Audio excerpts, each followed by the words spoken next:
This episode is brought to you in part by MixFlip, the ultimate portfolio player for mixing and mastering engineers. Learn more at mixflip.io and use the promo code MYM to save $5 off your first paid month. Hey, welcome to the Master Your Mix podcast. My name is Mike Indovina, and thanks for hanging out with me today. Today, my guest is Will Benoit, and if you're not familiar with Will is an American producer, engineer, composer. He's worked with artists like Ellie Goulding, Caspian, Junius, and he has his own project, Som, as well as his own solo project called Living Phantoms, and definitely cool projects you should check out. But in this episode, we cover a lot of different topics here today. Will does a lot of different work in the audio industry as a musician himself and his band, but he also does a lot of sound and music for film and TV and commercial work and video games. And so in this episode, we get into all of that stuff and talk about how he manages all of those different projects, how he navigates all that stuff, and also how he shifts his creative focus as he's working on all of these different tasks in different fields. And from that conversation, we got into a really interesting chat about the idea of letting go and learning to get over this perfectionist trap that I think all of us suffer from at some point, where, you know, we have a clear goal of what we want. And so we work really, really hard at it. And then we never quite feel like we're there. We're always chasing perfection. And that can be really dangerous. And, you know, for someone like Will, who's got lots of different clients in different fields, there's a lot of work to get done. And if you're just beating yourself up and never finishing projects, well, you're not going to get paid. You're not going to get more clients, right? So yeah, we talk a lot about Will's process of getting over perfection and learning to let go. And I think it's really comforting to hear this from someone else. I think there's also like a lot that you could take from this and easily apply it to your own process if you feel like you're getting stuck with perfection.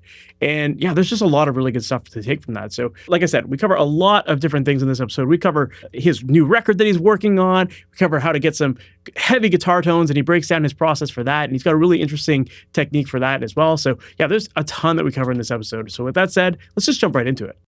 Will Benoit, thank you so much for being on the Master Your Mix podcast. How's it going today, man? I'm doing well, Mike. Thanks for having me. I'm a fan of the show, so I'm stoked to be here. Nerd out. Oh, that's awesome. I love hearing that. That's awesome. For people who might not be familiar with you, can you give us a little background on who you are, what you do, what kind of projects you've worked on, that kind of thing?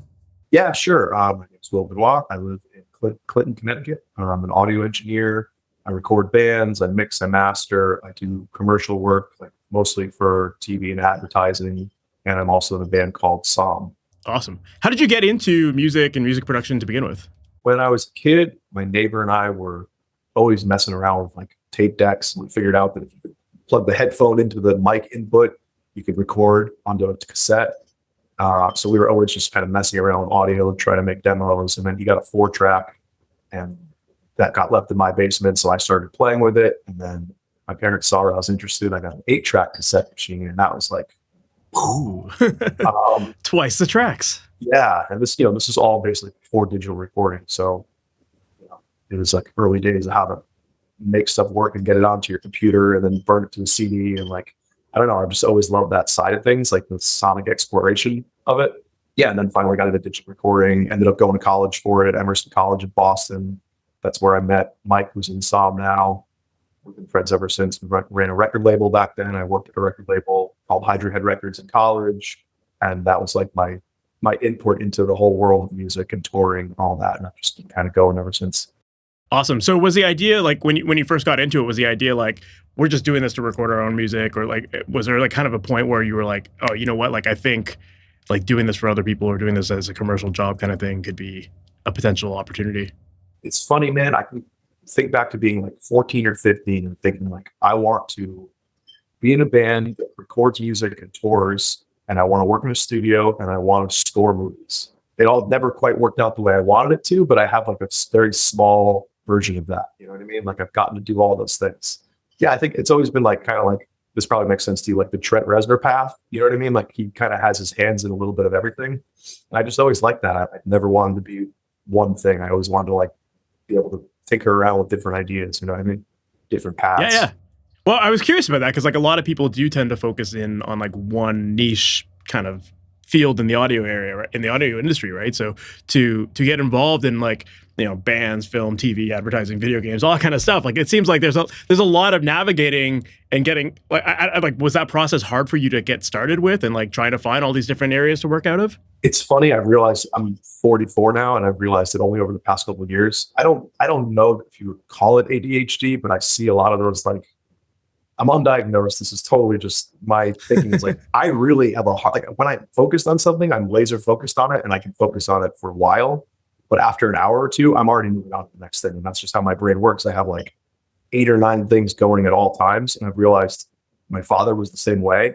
And I guess it must be like a genetic thing where it's like laser focused, next laser focused, next laser focused. And it's like juggling or something. You know what I mean?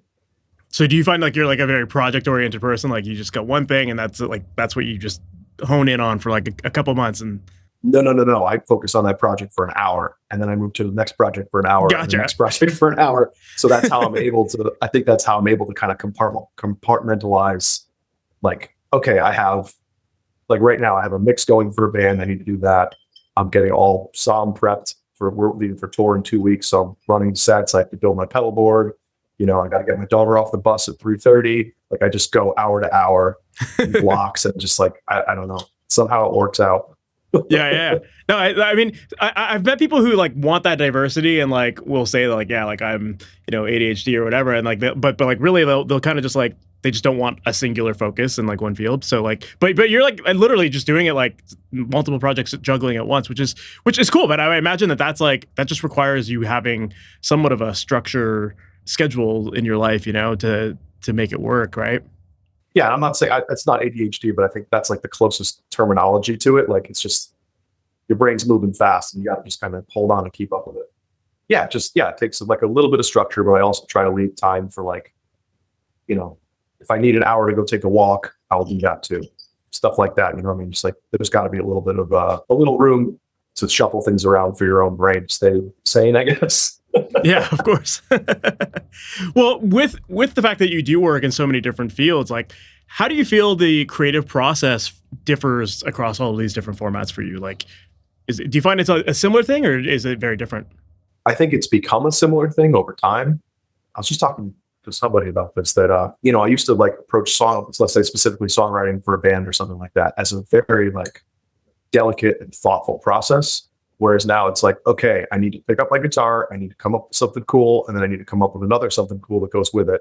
And I need to take out a microphone, have an idea, and then walk away from it and do the next thing. And then maybe come back to it tomorrow and say, oh, that was cool. Can we, expand on that a little bit? So it's really become like a get out of your own way and just let your brain go. If it's, it's a score for something, it's really about like, okay, what am I trying to do? Let's do it right now. Don't think too much about it. That's interesting because I do feel like that's something I hear a lot of people struggle with is that idea of like kind of, it's almost like perfectionism, right? It's like you think that you have to get it right. You have to have like a very rigid way of doing things, and people get into like their habits of like, oh, I always do this and then I do that. And like, but sometimes, like you're saying, like sometimes you just have to like done is better than perfect. And, maybe that's the better approach, right? I think so. I mean, I definitely struggle with that like everybody else. I'm not saying it happens every time, but like, that's especially now that I'm older and there is just less, it feels like there's less hours a day. I find that if I can get something on paper, so to speak, and revisit it tomorrow or in a week, and I can say, oh, that was a wasted hour. That's fine. I can leave that as an hour. But if I spent 3 days on tweaking the EQ and getting it perfect, and then I come back and like, that was a waste of time. So I think it's just like a life lesson of doing it for so long. It's like, we just got to keep it moving, keep it fun, keep it interesting, Of course. Yeah, I find it's also one of those things too where like you could spend 3 days, EQing your snare track or whatever, and nobody gives a shit at the end of the day. Like nobody cares. I think I will spend hours on it. I will do that, but I'd have to be far enough in the process to know that this is a thing that's going to come out and it's going to get finished. I've learned that you don't have to do that at the front end. You do that at the very end until you pull your hair out and say, that's as good as the snares can sound, and also no one gives a shit. Absolutely. I mean, if you have the time available and it's like worthy investment, then why not, right? But yeah, who knows? If you spend all that time at the front end, like you might send it to your client or whatever, and they're like, "Oh, that snare sounds like shit." And you're like, "Oh, that's the thing I love," and like you work your ass off on it and then only get it rejected, right? Right. And a lot of times clients don't even know what a snare drum is. So they don't really know what they might say, like literally they might say that snare doesn't work for the song. But it's like, is it the snare or is it something completely different that you're just not aware of? And that's part of the job too, is like figuring out what people actually want when they say something, you know what I mean? Yeah, of course. No, but I think that is like a really good skill to develop, is just that feeling of letting go. And I mean, from a songwriter perspective too, like realizing that not every one of your songs is going to be the song or like the best song. Like you kind of have to get into the practice of writing a bunch of shitty songs, and then eventually you're going to have one that works, that like resonates with people. Like, you know, it's not like anyone ever seeks out to write a shitty song, but it just happens. And some of them are just okay and forgettable, and that's okay too. But yeah, when you like flex those muscles of just getting into the habit of it, you just start to get faster. You start to like kind of learn not to care as much. And then sometimes that's when things come out naturally, that's like often when you get the best results. Yeah, and I agree. Like you said, it's like, it feels like working out. You just got to keep the muscles going and the brain sharp. Yeah, of course, man. Yeah, and I imagine too, like especially with you having so many projects on the go at once and all these different fields, like yeah, you have to just be quick with it and not get too married to an idea. I for sure, there are times where I still will get bogged down, but I think that again, as long as it's not at the beginning of the process, if it's in mastering and we're doing 8 versions of the master, I'm okay with that, because I know that this is something that's going to come out and it's not going to just end up on a hard drive. You know what I mean? Like I'll for sure get into the nitty gritty. So I think it's about knowing where to do that in the process than just stalling at the beginning. So then as far as your process goes when you're dealing with a client and kind of just sending them this idea of like, you know, here's where I'm at right now. What do you think? Is that like, what does that look like for you? Are you kind of prefacing it that way? Like, I could do more if you like this, or like, is this like, here's my best foot forward, see what you think, and then I'll tweak from there. I think, again, I've learned to say less about it. And then I'll know in my head, okay, the bass isn't quite hitting the way it needs to. That snare's okay. Maybe that should EQ more. But let's see what they think, because I feel like it's like 80% there. And sometimes I'll preface it. Like I just sent out a mix. I was like, the bass sounded really good at Pro Tools, but when I bounced it out and listened to it, I feel like the bass might not be quite right. And he got right back to me and said, yeah, it's not quite right. Can you work on that a little bit more? So it's like, I think it's a case by case basis. So there's been times where I'm like, okay, this is 80%. I want to get it to 100%, but let's make sure I'm on the right path. And you get the feedback like, this is perfect. Don't touch it. So, okay. Those are good days. Those are good. Those are lucky days. But then sometimes I'm like, but I want to keep working on it. You're okay with that? Really? But I guess that is the trap when you get a lot of clients, right? It's like you realize that like you could just keep tweaking things to your heart's content, and you'd spend so much time on things that people don't really care about, right?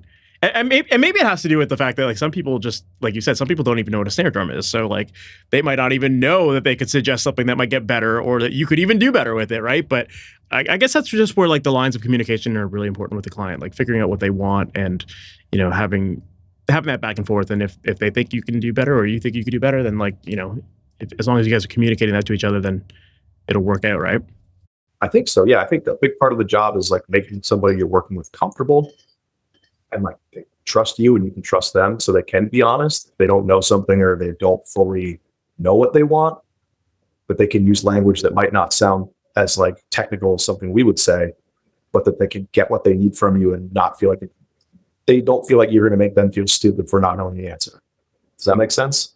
Yeah, I think part of our job is kind of just to like educate our clients and to just like have those, just be communicative and make sure that people know what's going on and like what you think is possible and what the limitations are of the projects, all that kind of stuff. Like the more you have those open communications with people, just the more everyone's on the same page.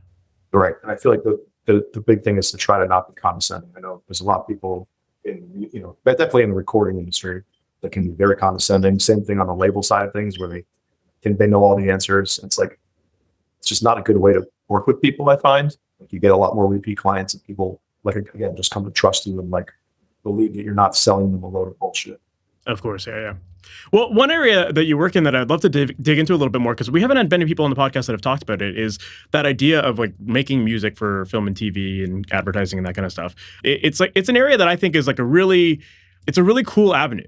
Like a lot of people just think that like they have to make music to try to become a rock star themselves, but there's this whole other area of the industry where like you can make music that just goes somewhere else, and you don't have to tour. You know, all this other stuff that comes along with like being a professional musician. Instead, you can just like, you know, work from home and have all this creativity, and you know, it can be pretty lucrative too. So I'm just curious to like, first off, how did you get into that side of things?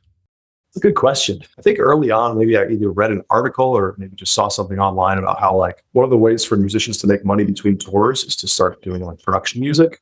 Can't remember what came first. I definitely so a friend of mine, a few of my friends work in like TV commercials, or did work in TV commercials.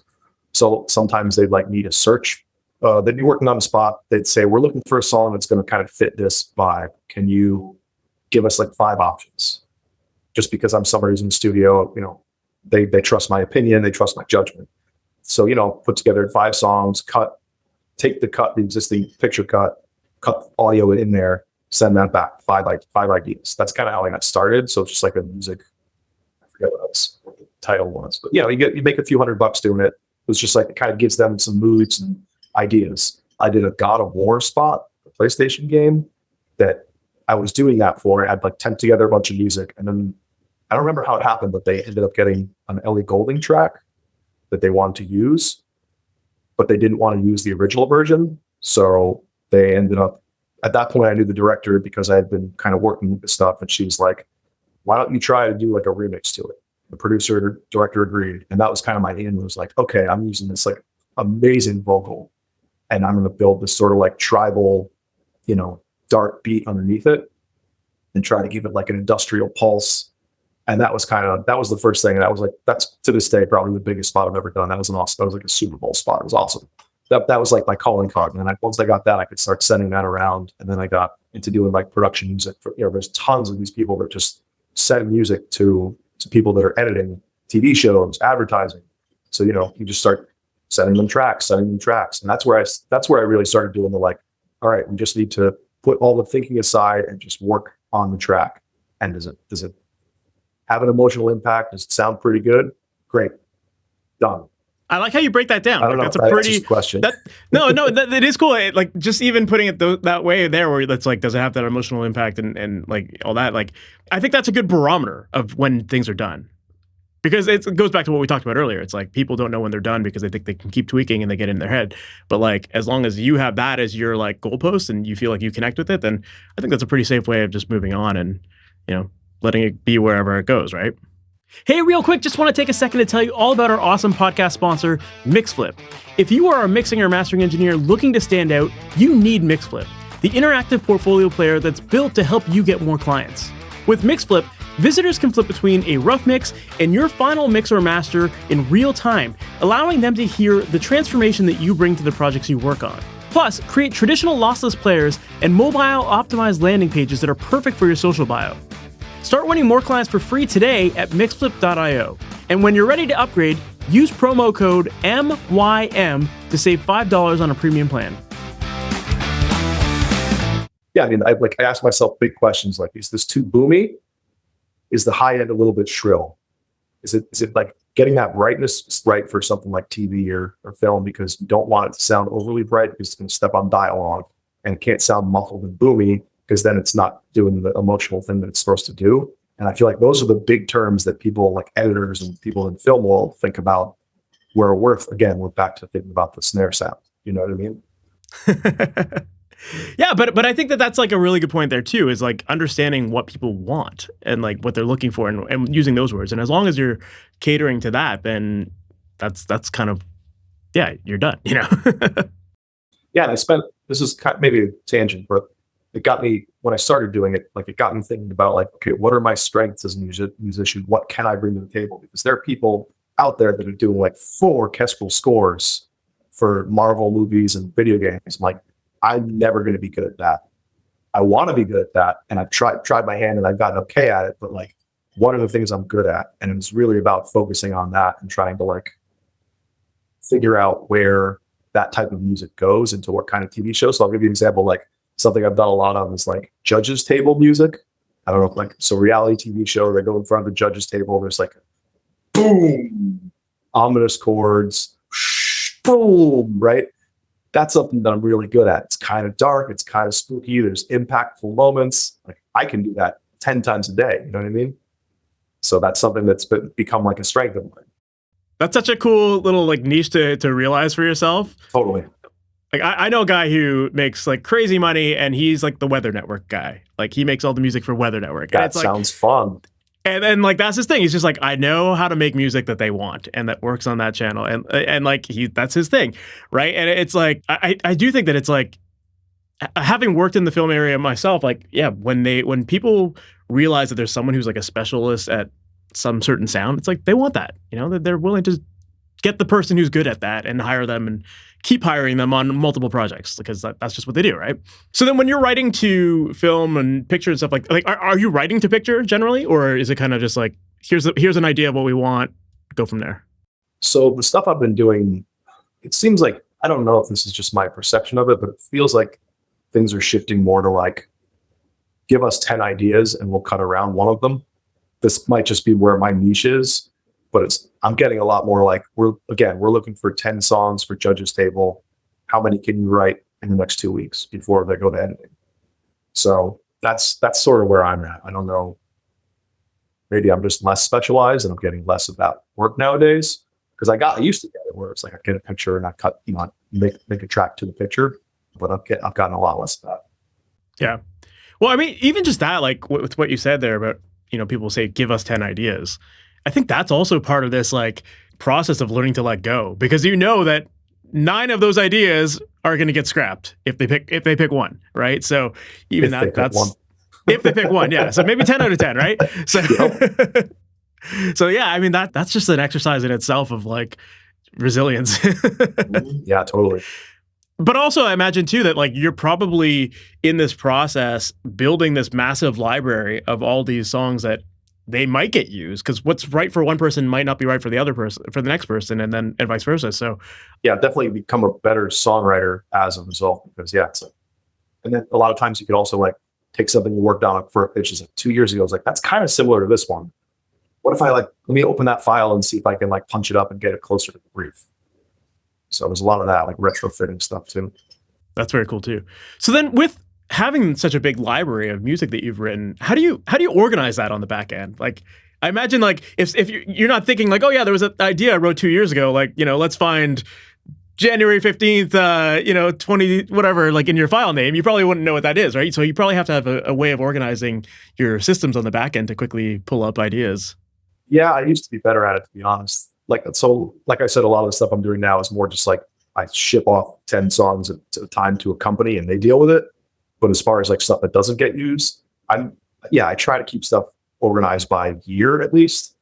So I'll have like a 2020, and then the library I worked for, or the company I worked for, has a subfolder in there. That makes sense. So 2023, I worked for 8 different companies. Here's one company A and all the songs I did for them. Yeah, that's cool. Yeah, I just feel like I'm also interested in like how people organize their stuff on the back end, especially when you're working on so many projects, and especially for something like this where you might want to go back to an idea. So yeah, I was curious if like you ever used any sort of like tagging or anything like that maybe is like for the mood or tempo. I've seen like you'll see those kind of things on like a lot of sound effects websites that they're kind of already tagged or categorized or stuff like that. So I was wondering if like on the back end that's something you were doing. That's interesting. It's a good idea. There you go. Maybe I have a new idea. Yeah, totally. Well, before we hit record, we were talking about the Stream Deck and like all the things that you can do there. Maybe that's something you can build a macro. That's a good idea. Like, I like tag all your that. stuff. Yeah. Yeah. Dude, organized by mood, just push a button. That'd be awesome. Yeah. There you go. We're coming up with fresh ideas on the podcast today. Yeah. I love it. No, that's cool. So then as far as like writing music goes, like obviously people are giving you a brief and they're kind of giving you an idea of where they want to go with it. But what considerations would you suggest to people who are trying to get into this field? Like what considerations do you have as it relates to like writing music that's not going to be like distracting to picture or that kind of stuff? Like, is there any advice you have on there? Well, I think the advice I wish someone had given me early on is think about your strengths. Again, think about what you're good at. What kind of moods particularly are you good at? What kind, like when you write for a rock band or whatever project you're in, what would be the word that you'd use to describe the mood or emotion of that music? And then think about what TV shows have that kind of mood or music, or what kind of advertisement. Advertising is generally pretty happy. So if you're not writing happy music, you're probably not going to do a ton of advertising work. You're going to want to find moody TV shows, and you're going to want to find out who's making music decisions for those shows. And then maybe even go as far as to find out what companies they're using. So it's a lot of like internet research to figure out kind of where the music that you're good at making comes from and how it gets to a TV show. Yeah, I think that's actually a really good point about like the type of music that you make versus where you're trying to pitch. Like, yeah, obviously, yeah, if you're trying to make something that's if you're just naturally making sad, depressing music, nobody wants that in their advertisements. Even the companies selling like depression pills or whatever, like they don't even want that. Like they want the positive spin on things. Feels right? good, yeah. But there's plenty of shows that have dark and depressing stuff in it. You know what I mean? So, and again, I fell into the reality thing of like I make this sort of like somber, dark, moody thing. Like, oh, right. Judges table on every single reality show. That's exactly what they use. So that works perfectly for me. And like get like trailer music. Are you able to use strings and think of big chords and like complex counter melodies and stuff like that? Maybe trailers are your thing. So your point about maybe the more technical side of it is like think minimally. Like I definitely got caught up in like in my own music, I like to use counter melody and harmony and stuff like that. I feel like a lot of times in music that's going to be underneath dialogue or, has a lot going on visually, maybe not so much counter melody, maybe not so much harmony. Just find a melody that works, have the bass line move around a little bit throughout 2 minutes. And that's pretty much all you need to do. Have an interesting groove that maybe changes up, has a couple fills. Doesn't need to be more complex than that. And that's how you can kind of move quicker. Just get a good melody and focus on that. And I think too that like starting simple is always good because it's like the baseline for everything, and then you can if they want it to be a little busier, they'll probably advise you to do that if they like that direction, right? Which I don't know if you've ever heard that. I don't think I've ever heard someone say "give me busier." I've heard go bigger at the end, but I don't think I've ever heard busier. Yeah, fair. I remember when I was working in like film and TV, like I was doing a lot of sound for that kind of stuff and post work.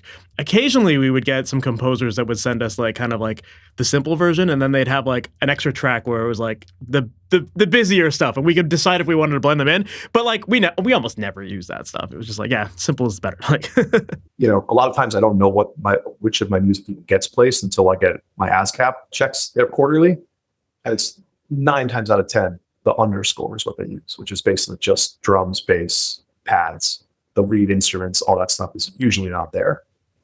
Yeah, it makes sense though, right? Like people don't, like the people watching the show, they don't want to be distracted by the music. They're sucked into like the dialogue and the story and everything that's going on there, right? So yeah, that's when I'm watching a TV show, if the show is good, I'm not thinking about the music. And sometimes I'll have to go rewatch something and just be like, that cue was like, what was going on with that music? Because it really worked emotionally to the point where I didn't even hear it. You know what I mean? Like that's when it's working at its best. You don't even notice it. Yeah, of course. Yeah, I remember even like, what was that movie? It was No Country for Old Men. Like it's big. It has no music. There's no music at all in that movie, but most people don't even notice because it's just like it's the story, right? But conversely, I'm sure if there was music, like it would drastically change the mood of that movie. That could be a fun project for people getting started. Just try writing music to that film and see how it changes the feel of it all. That's definitely, I've done that before where it's like if you just mute a TV show, or if you're trying to do a specific kind of music, like let's say I think I did this with Breaking Bad, just because the music was so good on that show, and so varied and so much mood, added so much energy. Like mute the episode and just try to play along with a keyboard or an organ or a piano and see like, can I match the emotional quality of the TV show? You know what I mean? That was a big like, whoa, you can make anything. Maybe it sounds simple now, but like playing different chords in different moments completely change how they feel. And that's what you should be kind of like trying to figure out what the person who's editing it ultimately wants, Of course. Yeah, it's funny. It's like it's one of those things where you don't realize how big of an impact it makes until you actually do it as a like experiment. I remember even like one of my college programs, like one of our projects was like same thing. It was like take 5 or 6 minutes from a TV show or a movie and strip it of all audio and build the music, build all the dialogue again, build all the sound effects. And it was such a cool project. I really enjoyed that part to see like, oh, like this is a lot harder. And like you even realize like, on the sound effect side of things, you start to realize like all the little details missing of like ventilation noise and stuff like that in the background that like kind of it exists in the productions, but you never really notice it until it's not there. And you had to do dialogue too? We did dialogue too. So we were like ADRing like all the vocals and stuff like that. And vocal lining everything. Yeah, man, I still have it on my computer. I got to look it up afterwards. I remember doing like a clip from, I think it was Toy Story 2 or something like that. Like I love that movie. So yeah, it was a fun one to do. Yeah. That's awesome. That sounds really fun. Yeah. For people who are like maybe trying to get into that film and television area, you know, what advice do you have as far as just like getting their foot in the door and like finding the right people, or like, you know, getting people to pay attention to their music in the first place? It's hard, and it just keeps getting harder. Like it was hard when I started, and now I'm finding it harder. I would say the first thing, and this might sound very obvious, but have killer tracks and have them. Obviously, you own the rights to them. No one else owns the rights. Don't use samples. Don't use sample packs. Like, get contact and learn how to use it, and make sure your songs sound like songs that are happening on TV. Again, they don't know what a good snare drum sounds like, but they know what a mix doesn't. When a mix isn't hitting as hard as they want it to, production gain has to be A+, and again, the emotional impact has to be there. And then, you can Google music libraries, production music, and there's tons of libraries out there that are hungry for tracks, but they're hungry for good tracks. And that's, you can't send somebody 30 seconds of like, this is kind of a work in progress that I think might be, good for TV show. It's like, this is a 2-minute cue that has this emotion, this emotion, this emotion. It builds from a very low beginning and it gets bigger. And you have to have all that stuff before you can start sending music to professionals. That's my opinion. Fair, yeah. Yeah, because it's one of those things that I hear from a lot of my students is that they are making pretty good music and they're building their portfolios of good stuff, but it almost becomes this like, if you build it, they will come mentality, or you hope that that's going to be the case, that people find your website, find your portfolio. But I feel like there's definitely more to it. You have to find the people to be able to showcase that portfolio too, right? And I would suggest that you're probably familiar to, what was it, Music Library Report? You ever been to that site? No, I haven't. Let me make sure I'm saying it right. I think it's Library Report. It basically does all the work for you of searching the internet and scouring for production companies. Yeah, Music Library Report. I forget how much it costs, but like, they're very nice over there. They're very friendly, and they can they can tell you if your music's good, and they can tell you where you should be sending your music. Very cool. That's a great resource then, for sure. Because I've only ever heard of like, I mean, I don't do any of that work myself. So, but what I'm familiar with, like Taxi is like another one, or like there's a couple, like That Pitch also does a bunch of stuff like that. So yeah, I guess just finding like, that's a cool service if you can like upload your material and get some feedback, or find the directories. Yeah, they have a bunch. I think that's the big thing, is they have like directories of like who's accepting music right now and stuff like that, who's looking for composers, that kind of thing. Very cool. I could see that being a super useful site. So I'll definitely try to include that in the show notes for people too. Switching gears, I'd love to talk about your band as well. And like, you got a new record coming out, which is awesome. I just yesterday got to hear some of the tracks for the first time, and they sound awesome. Great. So yeah. Can you tell us a little bit more about that record and what people can expect from it? Yeah, sure. So sounds sort of like heavy, hard hitting rock. It's got a lot of sort of dark and moody, but also some uplifting moments throughout. We try to focus on that, but it's not all just doom and gloom, depression. Yeah, our new record, it's going to be our third full length. Comes out March 14th on Polydor Records. It's a bit of a departure for us. It's our first record as a 4-piece instead of a 5-piece. Our drummer left about halfway through the recording process. Technical side, it was sort of like, so our bass player moved over to drums, and I moved from guitar to bass. So basically about halfway through the recording session, we had to sort of retool. We decided to retool and give Justin, the bass player who is now the drummer, the opportunity to retrack the drums after we had already tracked bass and about half guitars. So it was a process of him sort of like rewriting drum parts as, in his own voice and his own style, but still kind of honoring the songs that were as they were. And then me getting to go through and sort of edit and clean stuff up and figure out what we had to keep and what we could keep and what we had to redo. So it afforded us the opportunity to like really think about the songs in a way that we probably, so to speaking to what we were talking about earlier about just go, that was the point where it's like, okay, guys, let's take a deep breath and talk about this stuff and make sure that we're honoring these songs and doing this right. And it doesn't feel like a haphazard, cobbling together of two different bands, basically. So yeah, it was an interesting process. I learned a lot, and I hope to never have to retrack half an album again, because there's a ton of extra work and editing that it's like, woo. Yeah. I forget who it was. You recently had an episode of a producer who's been around for a long time, was talking about how he just likes to do stuff live, and like that was the bass pushing against the drums. I forget his Oh, it was name. it was Michael Beinhorn was talking about Yeah, that. and I remember just thinking, like, God damn, what an opportunity to be able to work with, have a budget to be able to like figure that stuff out ahead of time and make sure it's all working, instead of like, in this day and age where it's like everybody lives in different places and there's no money, and it's you're just trying to like get it to come together in a way that doesn't sound rigid and forced. You know what I mean? Yeah. So yeah, it was a lot of that, like where can I edit and where should I not edit? Trying to find that balance of like the human and the making sure things are tight enough that it sounds like a record that can come out in 2025. It's a delicate balance, man, that you got to think about a lot, because yeah, I don't want it to sound sterile, but I also don't want it to sound like it came out in 1992. It's a tough thing to figure out. Yeah, but it's kind of interesting because like that's also another topic that I talk about with people all the time, is like critiquing your own music. Like it's so hard to be critical of your own music or produce it because you're just so in your head about it. And especially like probably in your case where it's like you already had half the record done, and it's like kind of that demoitis kind of thing where Totally. you know the song in a certain way, and then to change it up, I can see how that would be quite challenging for a lot of people. Yeah, a lot of deep breaths and like, is this better? Is this different? Is it worse? Does it matter? You know what I mean? Yeah. As far as that, those questions that you're asking yourself, like, how do you decide when it's better or when it's, because that, I mean, I guess it comes down to the feel and everything you talked about earlier, Totally. right? But yeah, sometimes change for the sake of change, like, that doesn't necessarily work in your favor, right?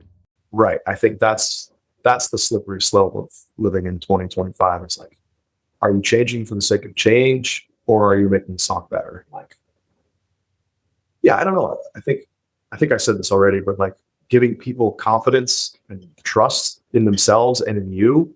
Like if somebody comes to me and is like, I have this sick part and I think this is better. If they're confident and we built the, especially when you're already in a band with somebody, if you've built that and they're like, this is sick, who am I to say that's not sick? You know what I mean? Like you got to give people a little bit of independence to make their own decisions, and as long as they feel confident and excited, like, yeah, of course you should. Yeah. It's always interesting, because, especially in bands, because you get a lot of egos involved sometimes, and people are just like, feel good about their performance in a certain part, and they might come in super stoked about an idea, and then it's like when you hear it in the context of the mix, it's like, maybe that's not the right thing, right? But so it's always that delicate balance of like kind of pleasing the artist versus like serving the song and figuring out what works best there, right? As a band, like how do you guys tend to navigate that kind of situation where people are coming in with ideas that maybe you feel like they might not be the best thing for the song? Or do you guys are you the producer of the record? Like, do you consider does your band work in that way where it's like there's kind of one person who's overseeing the project? And yeah, I mean, I get to oversee everything, but definitely like, I think especially on this record, everybody had a voice where they got to say like, or yeah, that's good. Or like, just because of the way we had to kind of restructure and rethink things, everybody got to kind of have their voice. But I'm sort of the one that, I'm handling the Pro Tools session, I'm doing the mix, I'm doing the master. So like ultimately it's like, yeah, I get the final say, but everyone gets a say for sure. Like I'm not gonna steamroll 4 other dudes or 3 other dudes to do something that they don't think is good. You know what I mean? Like there's a lot of times where I'll write a demo and like, I'm stoked on this demo, and they're all like, maybe not this one. It's like, okay, I'll use it for something else. Or somebody might have a part and it's like, yeah, that's cool. Maybe we'll just turn it down in the mix a little bit. Is that okay? And they say, yeah, I understand that. But like, I feel like I always at least try to find a place or two in a song where it's like, okay, in this 2 or 4 bars, like someone else could have, this is their moment to do something that they want to do. And 9 times out of 10, they understand that and they're going to knock it out of the park. You know what I mean? Sometimes they do something wacky and unexpected. There's a couple of those on the record. It's like, oh shit, is that good? Take a deep breath. Like, I think it's cool. We'll see what people think, So yeah, I mean, you gotta trust yourself and the people you've surrounded yourself with sometimes, I think. And I guess there's also that element too of like, again, letting go and trying that thing that sounds wacky and then seeing, do people like this? If they do, maybe we can do more of that thing because that's what people like us for now, Yeah, we were just talking about this. Mike, our guitar player, his kind of mindset in working on this record, especially once the process kind of shifted on us, was even if he doesn't like something or doesn't love it, where he normally would have been like, I don't know, can you try changing that? he took on the mindset of like, can I write something that augments that part to make me like the whole thing? And I thought that was a really interesting approach. Instead of bringing the negative, like, oh man, that riff sucks or that part's stupid. Like, let me see if I can be the one to kind of make it work. And honestly, he did that a bunch on the record and stuff. And no listener will ever know it. But there's parts that were like, that's kind of cool. And then he adds this, lush whammy bar thing. And it's like, oh, that just like added a whole nother texture. So it's a lot of yes, and. That's a cool approach of like, not just coming in with a negative, like shooting down an idea and not having anything to back it up. Like if you can come into it with a different idea, it's not necessarily you're coming in saying my idea is better. It's just like, here's an alternative. Like, what do you think of this? Maybe this is better. Maybe it isn't, and you're kind of putting it out that way. And it seems like seems like a good way of like just being compromising or like coming together to figure out what works best. Right. Yeah, totally. Because again, we're just trying to serve the song and make the song as good as possible. Right. So. Yeah, of course.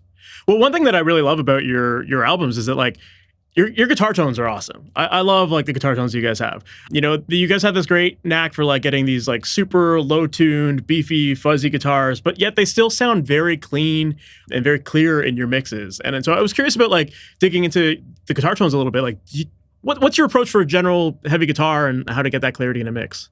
So it's definitely changed. I think on this most recent record, I think I finally really figured out the way to do it the way I like. So usually what I'll do is I'll do a Friedman technique 57, 257s on a cone. I'll also split from the head to 2 notes torpedo so I can get cab sim. And then I will also, depending on the part, blend in a distorted DI. So, distortion pedal DI. So they'll all be the same take, but I'll have at least 2 mics, the cab sim, and then the DI that I can all blend together. So for a lot of the lead stuff, that's just like a DI into a board, into a preamp that I can bring up, and it just gives it this like clarity. I don't know, like War on Drugs does that technique a lot, where it's just like a DI guitar. And when I remember hearing those records and just being like, that's like, he's getting such cool clarity. I wonder if that would work in heavy music.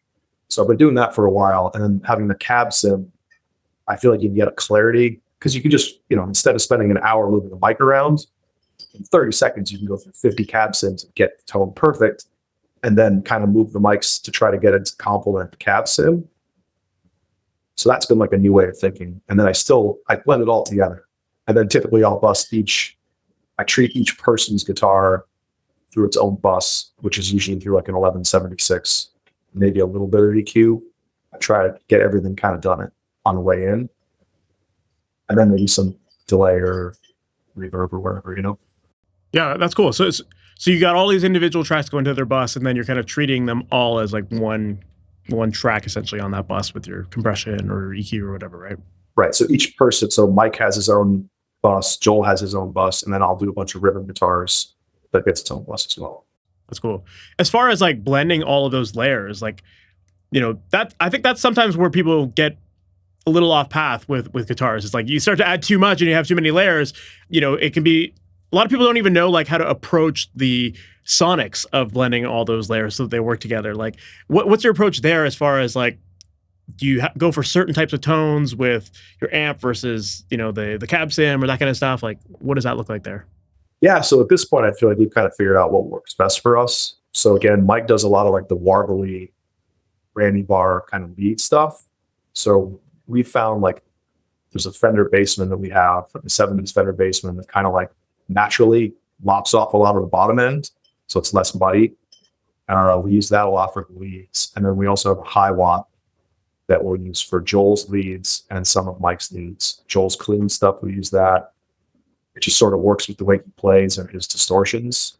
And then for the high gain stuff, Joel usually does some rhythms, and we use like a 5150 or a Marshall JCM 800. Those are like the 2 main tones. And then I'll come in. So basically what I try to do is a simplified version of whatever Joel's doing, because he's kind of like half lead, half rhythm. So if he's going out and doing the lead and also doing power chords, I'll just try to play the lead stuff that he's playing, or a simplified version of it, just keep it all low so it gives it that big, sludgy, doomy sound. And I'll usually use like a 5150.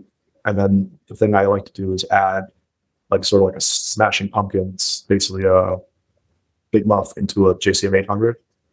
try to EQ it like Billy Corgan does, and then kind of blend that in to give it that like fat, woolly, sludgy sound.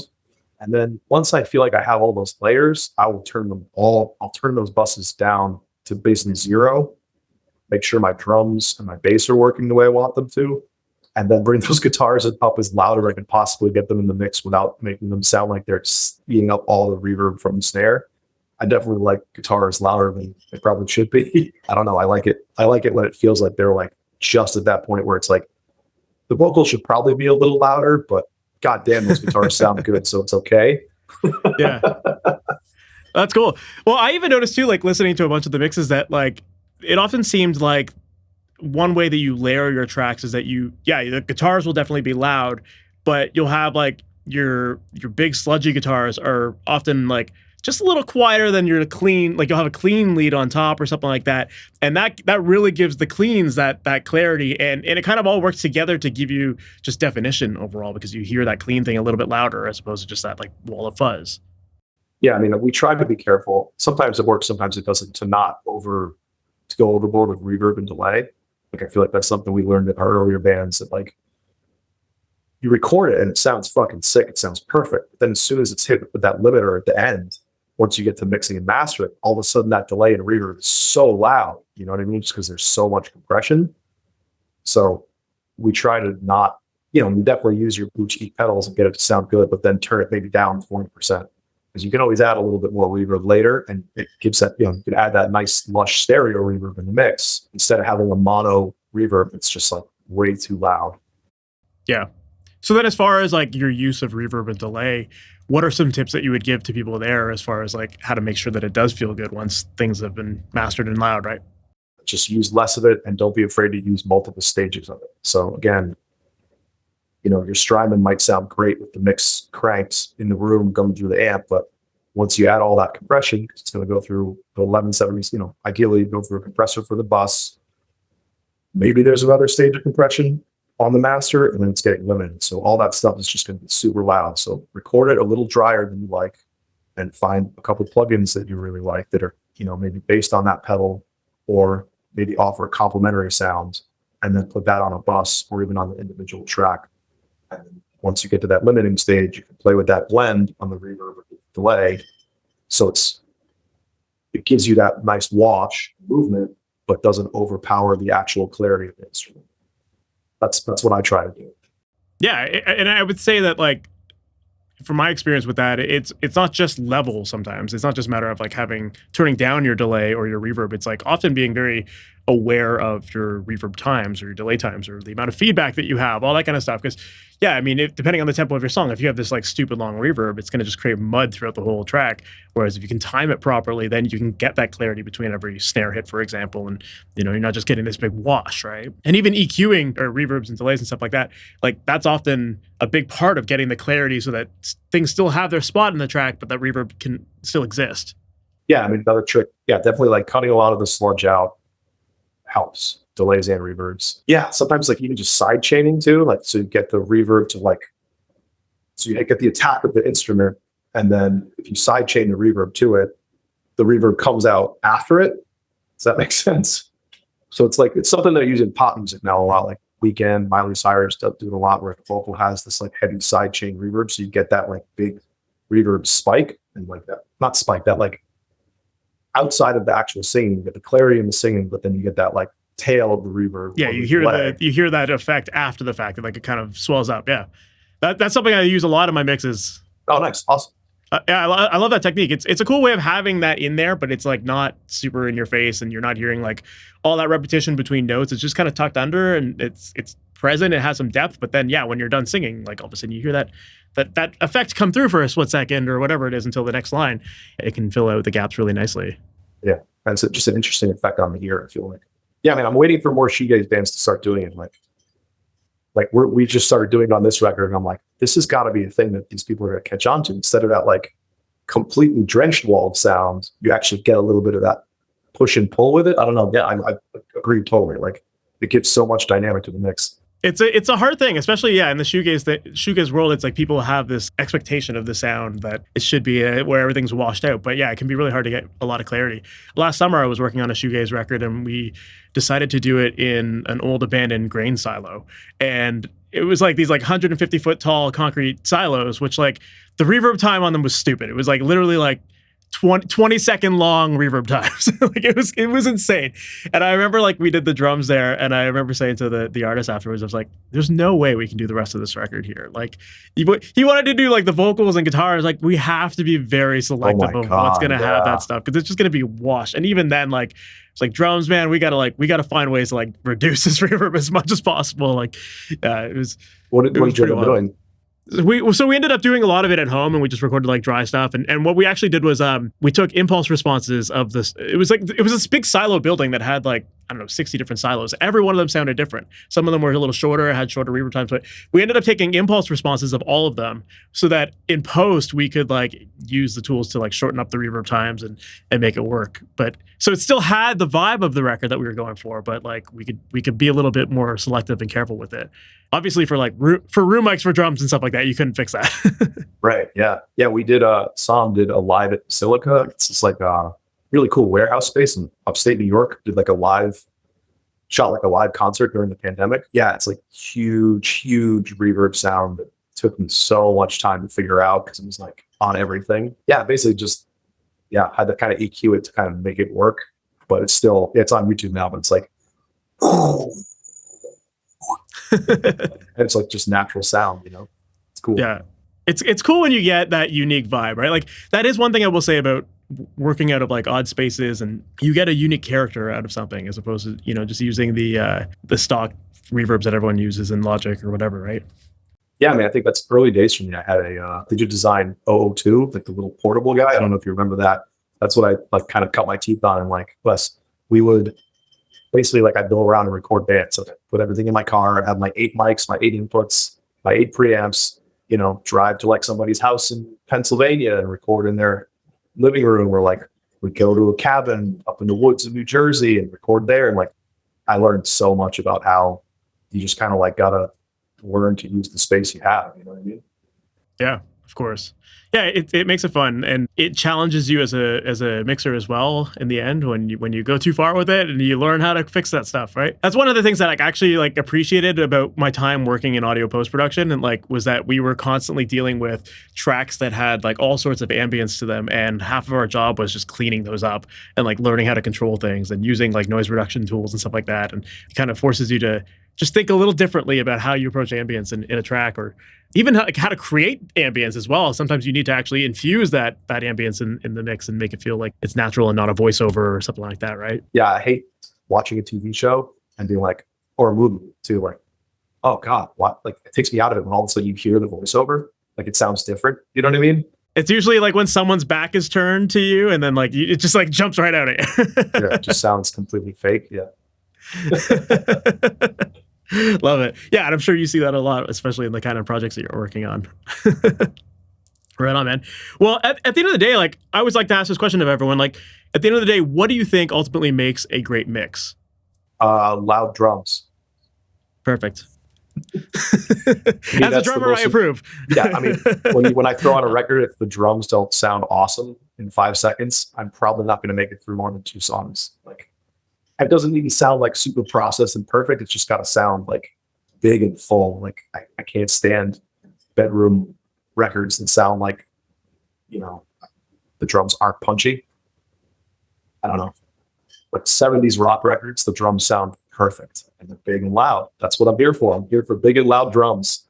So do you find that that's where you start your productions then? Is like with those 100%, drums? 100%. Yeah. That's something Joel, our guitar player, is always saying. Like, I have the loudest snare mixes in all rock and roll. Like the snare is like, louder than everything else. Yeah, I think that is a good spot. I mean, maybe I'm just biased because of the fact that I am a drummer too, but like I always start with the drums because I do feel like you can get a lot of the character of a record just from the drum sounds alone, and figure out how you get the ambience around those drums, and then everything else can just fall into place around that. Yeah, I started off as a drummer, so I think I'm probably biased as well. Like, growing up in the 90s and listening to all those records, Like I wasn't thinking about guitars or vocals or any of that. I was just listening to drums because I wanted to learn how to play it. You know what I mean? So like that's the first thing my brain goes to when I start listening to music to this day. So of course. That's just always been my workflow too. Like I usually just start off with that rhythm section, get the drums right, get the bass right, and then bring in guitars and vocals and kind of build up, mix up that way.